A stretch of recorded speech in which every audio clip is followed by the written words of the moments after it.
Hello and welcome to another instructional video of the MiSTer FPGA system, this time on the MegaDrive and MegaCD cores. This is the official MiSTer development page on GitHub, which has the README file. I'll give you links in the description below. And then here is the MegaCD core with its instruction page.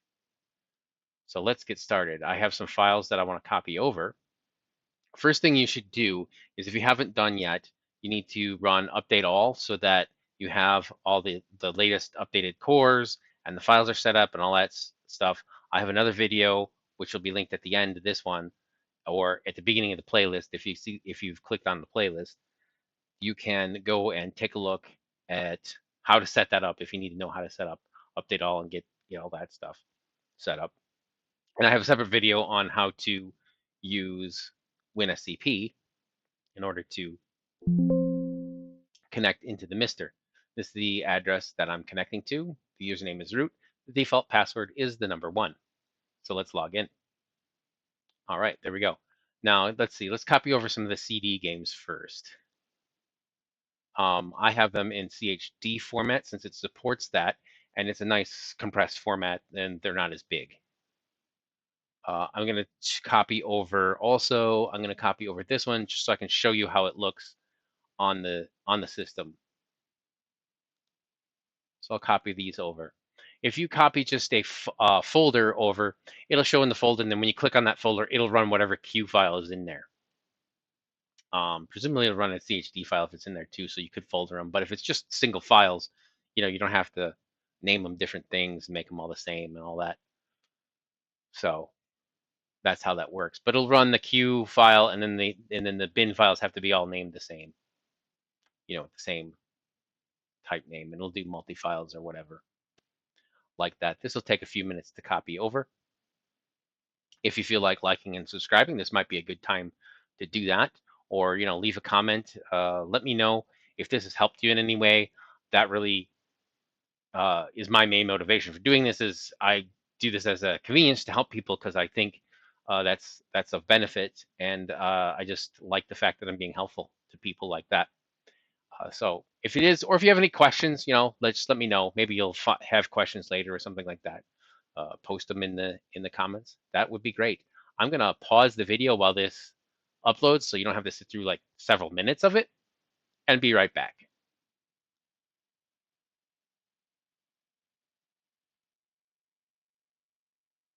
All right, and it's almost done here, about 10 seconds or so left.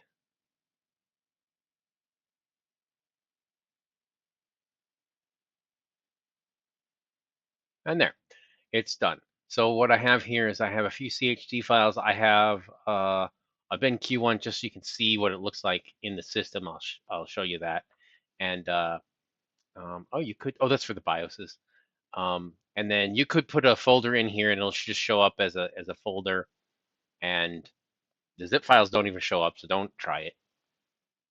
And you could launch it out of a folder if you wanted to have, a little more organized directory. But it's not necessary if you have CHD files. Or you can just throw all the bin Q ones in here, and it'll show up.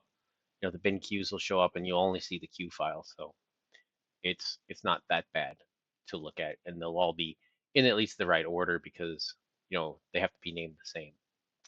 So let's go up to the Genesis stuff and copy that over. So the CD stuff goes into Media Fat Games MegaCD, and then the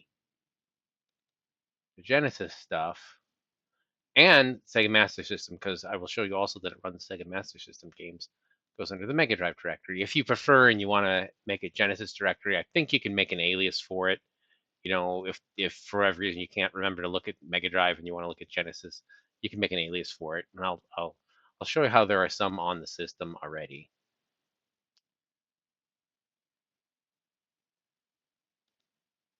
But for now, we're just going to copy all these files over. It'll just take very little time at all, just a second or so. And it goes to the MegaDrive directory, and done. Just a few files. If you do a lot, like a whole pack or something, it'll do more. You can have zip files in here, so I'd probably recommend doing that ultimately, having them zipped up. But I just had a few and they weren't zipped, so it's easy to copy over. So I think that's it. You don't have to use WinSCP. You can use some other SFTP type program if you're familiar with it. But go watch my other video for that if you have questions on how to set this up. Or you could post comments below, I guess, too. But it'd be easier if you watch this video, I think. So I'm gonna pause the recording again and then go over onto the MiSTer side and show you how everything looks over there. Okay, now here we are over on the MiSTer side, and here's how you go back and check your IP setting. It's right there. So you go back, go to the left, and then it shows your IP here, and you use that to connect to in your setup. If you have questions on how to set up WinSCP, I have a separate video on that you can look at. You don't have to use WinSCP. If there's some other programming you're more familiar with, you can use that. There are many that do SFTP. There's FileZilla. There's MobaXterm, Secure CRT. I think Putty does it as well. Whatever you want. There's even phone apps that can do it too, which is awesome. Also, what I use quite often too. All right, so let's get into the console. And if you want, you can make like a shortcut. This one's a shortcut. This is sort of it's an alias over, because the Atari 7800 core now does all the 2600 games. So this is just like if you want to play Atari 2600, it really just links you to that core, but it's an easy to, it's a whole separate system to find that sort of thing. So you could make an alias, for Genesis if you preferred that. I just haven't bothered with it. It's not that big of a deal to me. I can remember that it's also called MegaDrive. Whoops. And you can also see the IPs there. Whoops. You can also see the IPs there. I just bumped over to the wrong thing. So let's try. All right, let me set the region. I'm going to set the region to US, and that'll make a difference. I'll show you maybe in a moment. And the autosave. And again, it does try to auto region it by the header, but sometimes it's not in the header. I'm going to turn autosave on because that's a good thing to do if it'll save games for you, like Phantasy Star and stuff. You have to usually go into the menu to save it. Pause when OSD is open. That's a nice feature to have. So if you are in this thing and you have a game and you're just checking settings, you want to change them, you can pause it and then go back to it. It depends if you actually want to see the changes occur live. I think you might not want to be paused, but other than that, it's usually a good idea. Okay, I'm going to come over here and save the settings, but I'm leaving it on no, as you can see. All right, so let's go into the SMS directory where I put the things, and we have several things, and I can demo some stuff. What I'm going to show you is if you actually let me show you in the FM chip. The Sega Master System FM chip is enabled, and it will run it even some of the US games and Europe games actually had the code in there, and they will run it. The one that did not was Phantasy Star. So we're going to look at that. We're going to look at Phantasy Star Japan with the FM sound. So this is not translated, so it's just going to be in Japanese. And that's what the FM sound sounds like. And I will show you that it is indeed Japanese. See, it's in Japanese. Okay, now we can turn this off.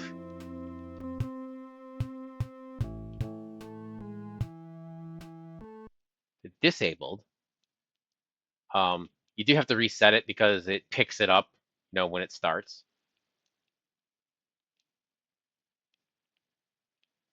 And we'll just reset it. And that's the regular PSG, I think it is, or whatever. Programmable sound generation, something like that. Whatever. It's not the FM, it's the other way. It sounds like this. Now I will turn this back on. Re-enable it. Now, obviously, re-enabling it doesn't stop the music. It's still using that thing. Now, the interesting thing that I want to show is another thing that and that's also show you the zip files work. The US version does not have the code for it. So even though it's enabled, you only hear the regular, the non-FM synth, non-synth music. Just the way it is, because it was taken out. Some other ones, see there's doing the save. Some other ones do have that option. So I can, for example, Maze Hunter 3D, this is the FM synth. It's going to display a little weird because it is in 3D, and my recording is supposed to be at 60 hertz, but I don't know the way it actually works on the screen here. It looks like it's just showing you one frame because it's picking up, you know, it may be doing a weird 30 hertz thing. I don't know. But that's okay. It'll probably look better for you then. Now let me turn it off, and you can hear the other version.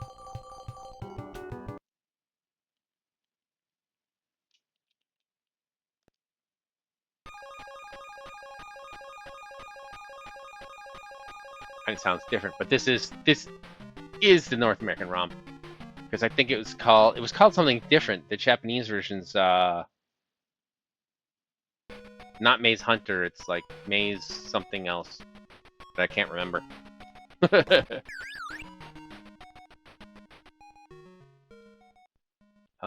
And there's one, if I don't have the region set to US running Shanghai, it'll actually be in Japanese because the code's in there. It's like a world thing, and I'll show you that real quick too. So it takes a little while to get to like the instruction screen here. See, and there it is in English.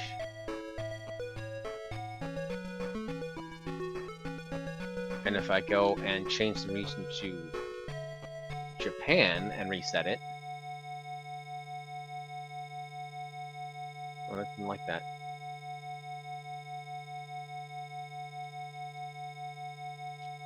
Now let's just reload it. Sometimes you just gotta reload the game. Maybe because I changed regions. Didn't like that for some reason. But you'll see it in Japanese here. Some games are like that. It's the same code. See? Japanese! Alright. Now, the reason why I'm doing this game, and, I can leave it Japanese because I know how to play the game. This is one of the games that doesn't work on the Genesis normally. It works on the Genesis, but you need to use the Master System controller. But it works just fine. I mean, I'm not using a real Genesis controller, and it's not real Genesis hardware, so that's one reason. Yeah, see, that's not gonna work. Let's see, can I find one here? Can I do this one? And this one, I think? I think this is a flower tile, though. I don't think it matches. No, it's a flower tile, and it's not a flower tile, I guess.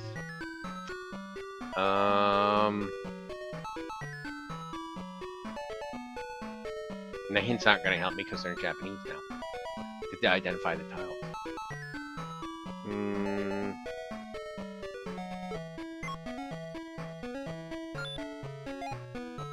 Oh, it's... let's just show all moves just so I can...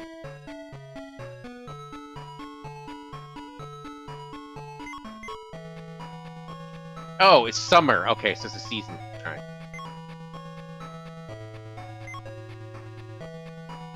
Oh, it shows... That's cool. It goes through. Oh, neat.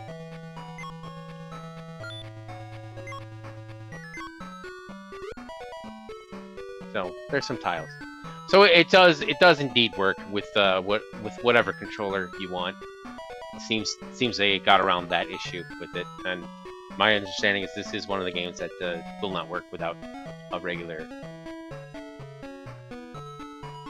Master System controller, but it doesn't matter with this because the controller system is emulated.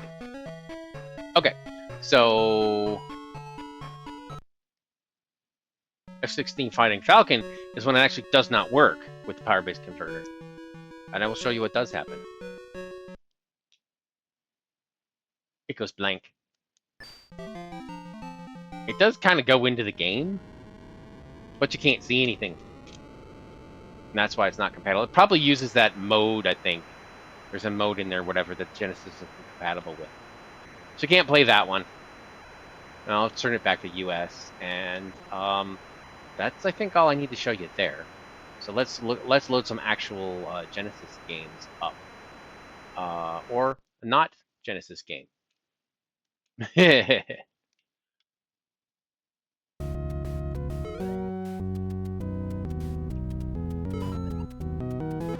I just like these for some reason.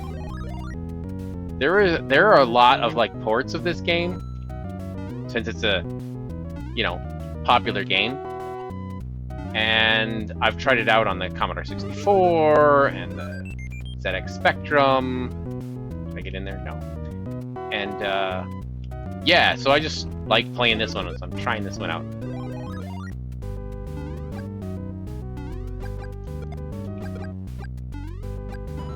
I just think it's neat.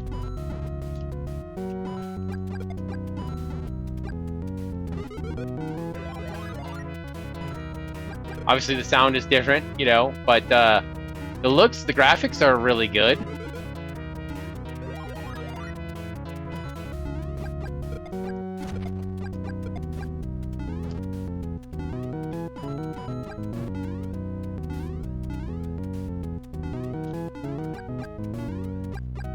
Just like the original, right?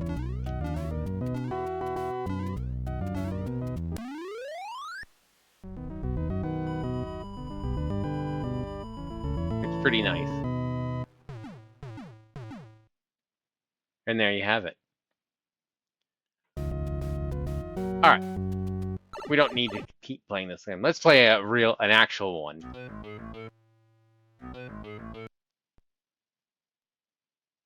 Because I want to show you a setting on this. It's very interesting. It's a really neat setting. Alright, so let's play through Green Hill Zone 1. It's really not until Green Hill Zone 2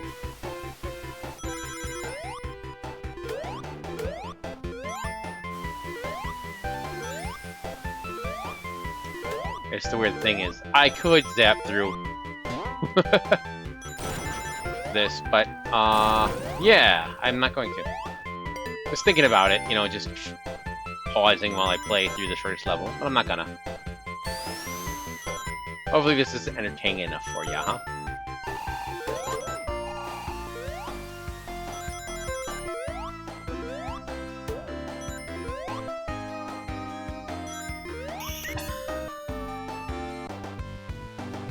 Sonic has passed Act 1. He isn't, like, you know, passed on. He's not dead.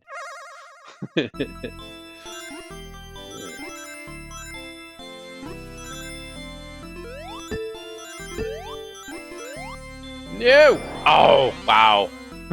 I didn't even make it. Did not even get the thing. Oh, that was me hitting the pause button there for a second.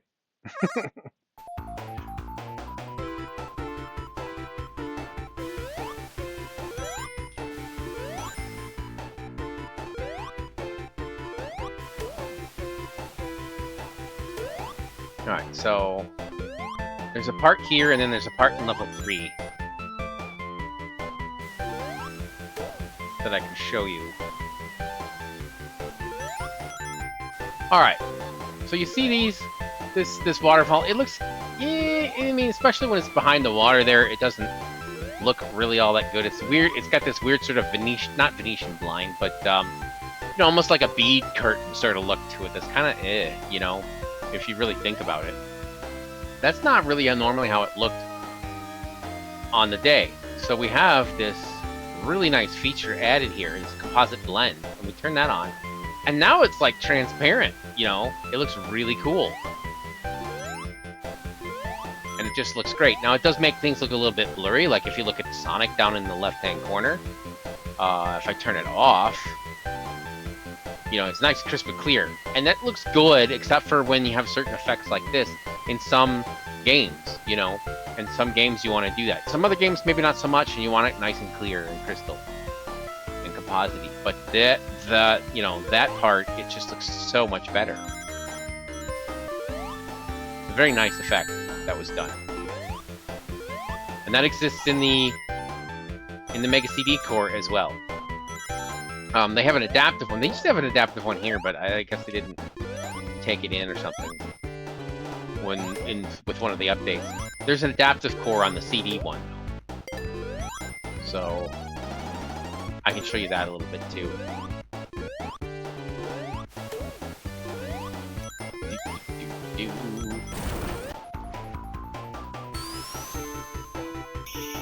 There's level 2. I didn't even get enough rings to get the bonus stage. That's okay. This is just you know, I'm trying to rush through it a little bit.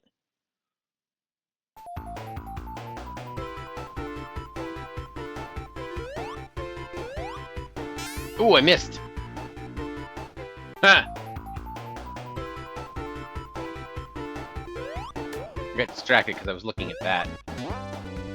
I knew that was there.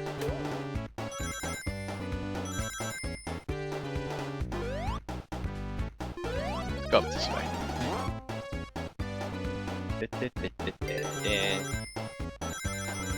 Sonic is the Hedgehog. Whoa. Such a good game. Ah!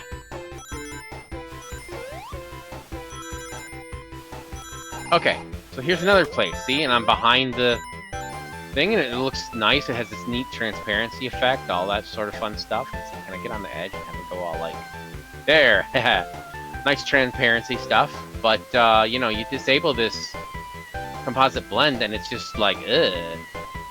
You know, when it moves, it's okay. You know, you can see that he's behind it, but it's got all this weird stripey stuff going on, and you know, it just looks not so good. So, composite blend. Look at that. That looks nice. Sure, it's a little bit blurry, but that's how it looked on the TV back in the day.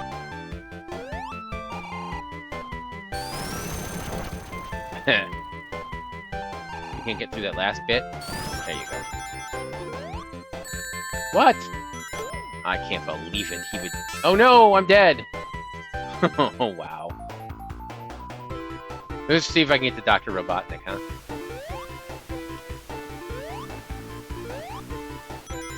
Yeah, at least I have the bat ring.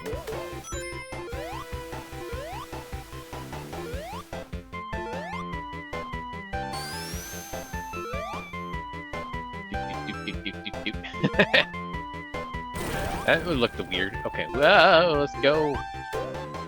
Should be right at the end here. Soon? Oh, not quite. Arr. There we go.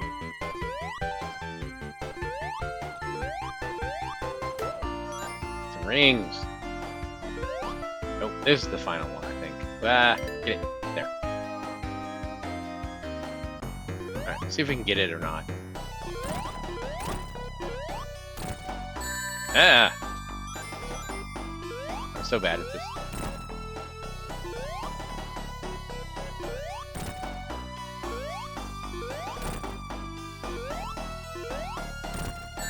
What? That should have been 8, I thought. I guess I miscounted.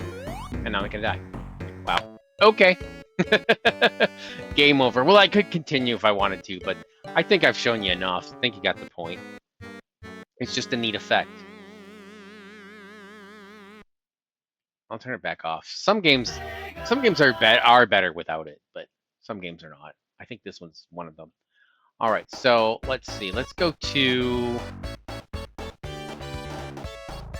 We got those run. Everything's done there. So yeah, let's go to the other core. And let's load... Now, it's a separate core from MegaCD stuff.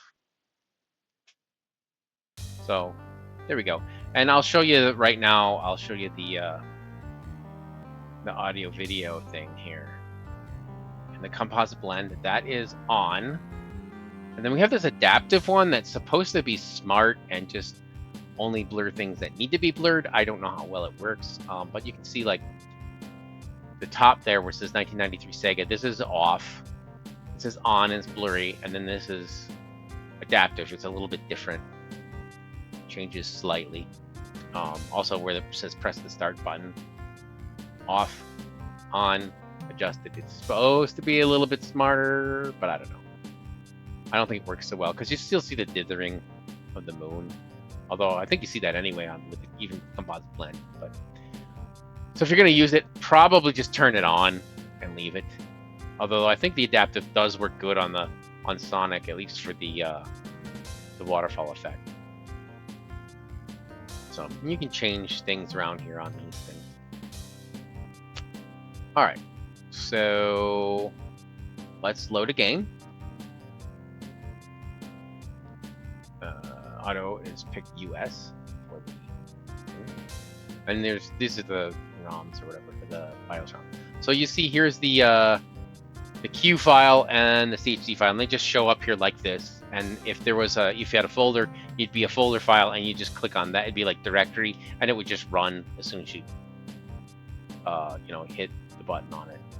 So for example, if you had Silpheed on a real hardware, but for some reason your disk drive was scratching, it was not scratching, was skipping, and then you couldn't play it or something like that, you could copy it over onto here if you had one of these, and then you wouldn't have any skipping. That would be nice. And it would be, should be pretty much just as good. It depends, people are picky, but it'd be, I think, just as good. And you just load it up, whatever it is, CHD file, Q files, all work. So I'll load this up just to show that it works. And then press start.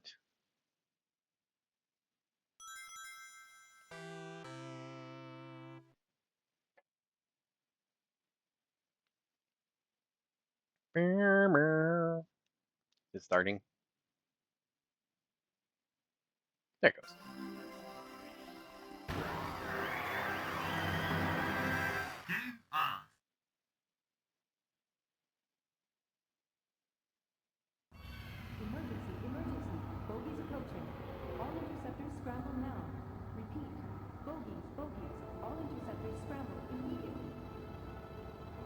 Taxiing. Right alarm, check. Release brake. Compass open, coordinates set. Format later, ready for launch. All systems green. See you later. Good luck.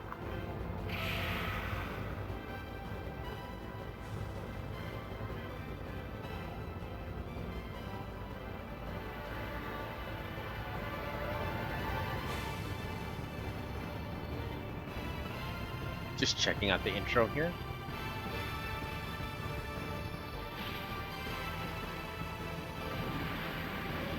You can skip it. So, if you're playing and you don't want to see it, you can skip it. But I'm just showing it off.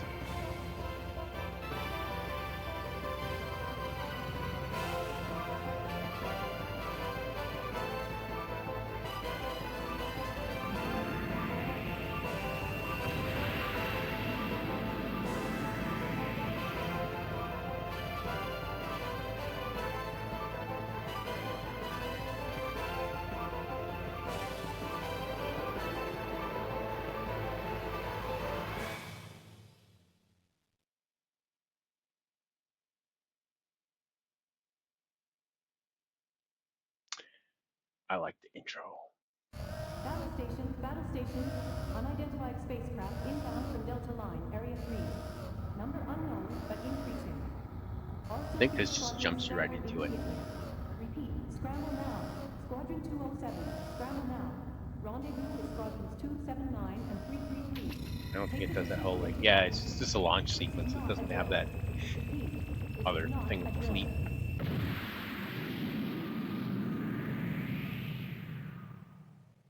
Man, I remember back in the day, and my friend was like, "Wait till you see Silpheed." Good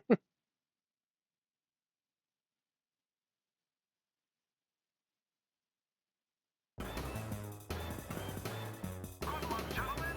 Let's go.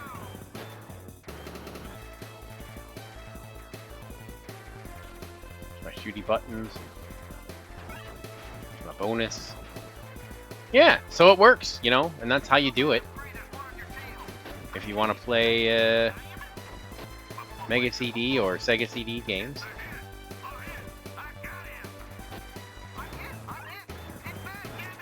I'm hit.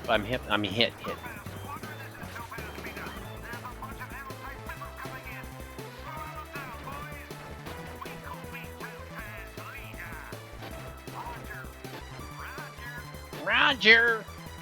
Missiles coming in fast. Intercept systems to emergency code. Quick!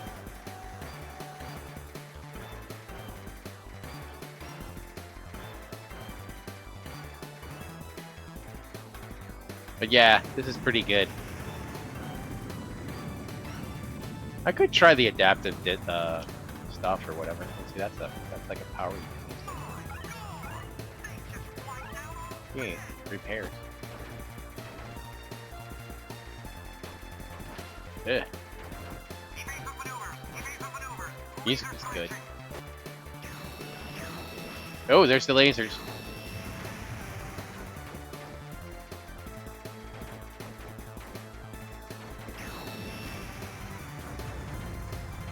Defense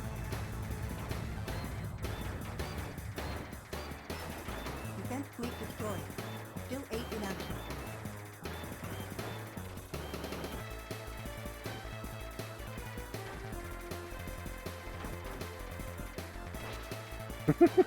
Can't reach it. There we go. You know, lose a repair to get a repair, right? Or whatever. I don't know. I'm not even really paying attention.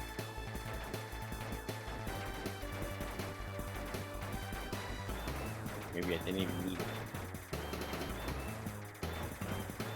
But it works. This is like most I've played of it, I think.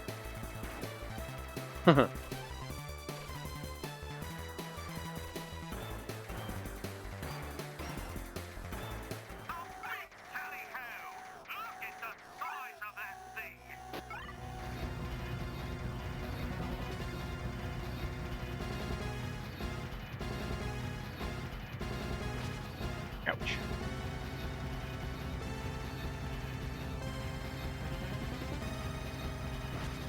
No shield. Oh.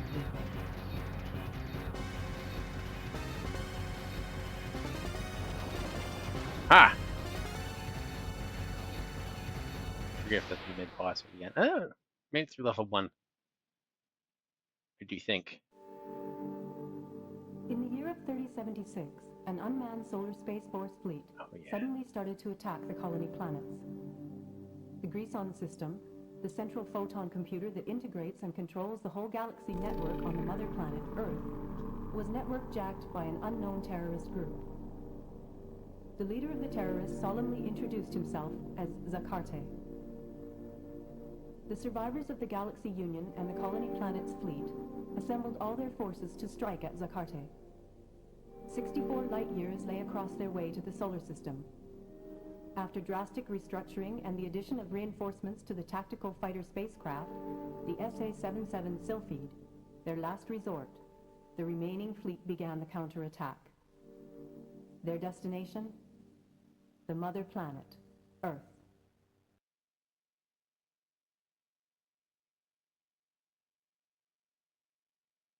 Pretty darn cool. All right, I think that's enough. If there's anything I forgot, I guess you can ask further questions in the comments down below. But that'll be it for now. Thanks for watching. I hope this is helpful to you. Take care.